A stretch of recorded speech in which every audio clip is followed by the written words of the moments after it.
ग्वालियर में कोरोना के बढ़ते मामलों को लेकर शासन और प्रशासन कांग्रेस के निशाने पर है और ग्वालियर दक्षिण से कांग्रेस विधायक प्रवीण पाठक ने कलेक्टर को जमकर खरी खोटी सुनाई।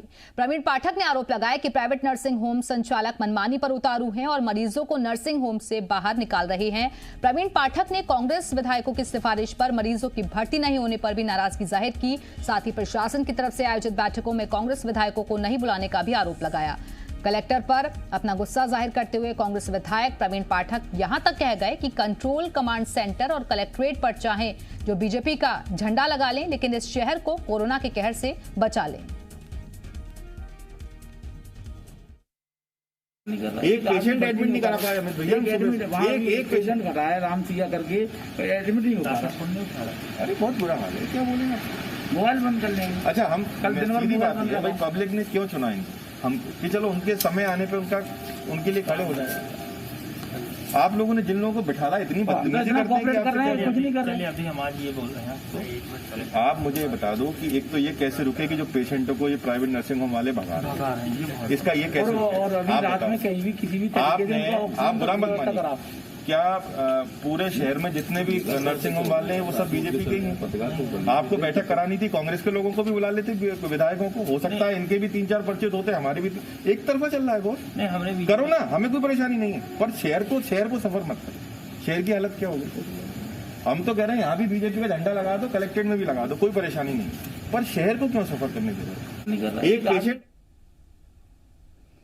तो आपको बता दें कि ग्वालियर दक्षिण से कांग्रेस के विधायक हैं प्रवीण पाठक, जिन्होंने कलेक्ट्रेट पहुंचकर कलेक्टर को जमकर खरी खोटी सुनाई है। उन्होंने आरोप लगाया कि प्राइवेट नर्सिंग होम संचालक मनमानी कर रहे हैं और जिस वजह से मरीजों को नर्सिंग होम से बाहर निकाला जा रहा है और उन्हें प्रॉपर इलाज नहीं मिल पा रहा। उन्होंने कहा कि जिस तरीके से मनमानी जारी है, ऐसे में कोरोना के हालात इस कदर बदतर हो चुके हैं कि स्थिति कंट्रोल कर पाना बहुत ही मुश्किल हो गया है। 2 तस्वीरें आप देख रहे हैं कि अगर ऐसी व्यवस्थाएं रहेंगी तो फिर मरीजों को बेहतर इलाज कैसे मिल सकेगा। 3 घंटे बाद महिला को एडमिट किया गया, जमीन पर ही ये कोरोना संक्रमित महिला लेटी रही।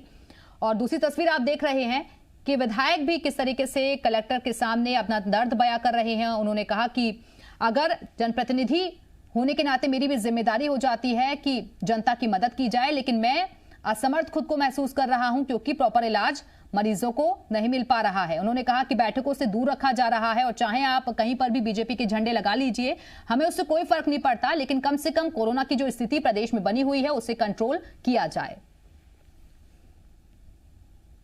तो ग्वालियर में भी कोरोना के केसेस तेजी के साथ बढ़ रहे हैं।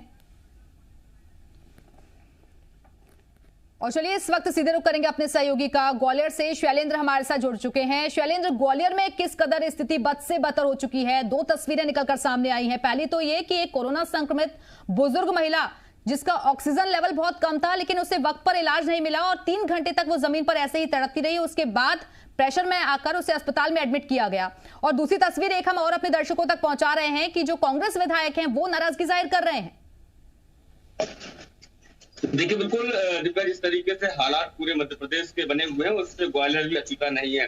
जिस तरीके से परसों रात में घटनाक्रम पेश आया कि 4 हॉस्पिटलों में ऑक्सीजन का लेवल जो है खत्म हो गया और उसके बाद जो मरीजों को आनंद फानंद में परिजन बाहर लेकर भागे तो उस दौरान 3 मरीजों की मौत भी हो गई। और उसके बाद ये दूसरा घटनाक्रम सामने आया कि जब एक बुजुर्ग महिला कोरोना संक्रमित होने के बावजूद भी सुपर स्पेशलिटी हॉस्पिटल के बाहर 3 घंटे तक बिस्तर के लिए इंतजार करती रही और वो बाहर ही पड़ी रही। तो ऐसे में विपक्ष के होने के नाते प्रवीण पाठक का नाराज होना लाजमी है। उन्होंने साफ तौर पर कलेक्टर से कहा है कि उनकी सिफारिश पर एक बेड उपलब्ध तक नहीं हो पा रहा है। इसके साथ ही उन्होंने कहा कि आप लोग जो है वो बीजेपी के नेताओं की सिफारिशों को मान रहे हैं, लेकिन कांग्रेस के नेताओं की सिफारिशों को नहीं। बिल्कुल लौटेंगे आपके पास। तो जिस तरीके से हालात आप देख रहे हैं उसने कई तरीके के सवाल खड़े कर दिए। बहुत बहुत शुक्रिया आपका हमारे से जुड़ने के लिए, जानकारी देने के लिए।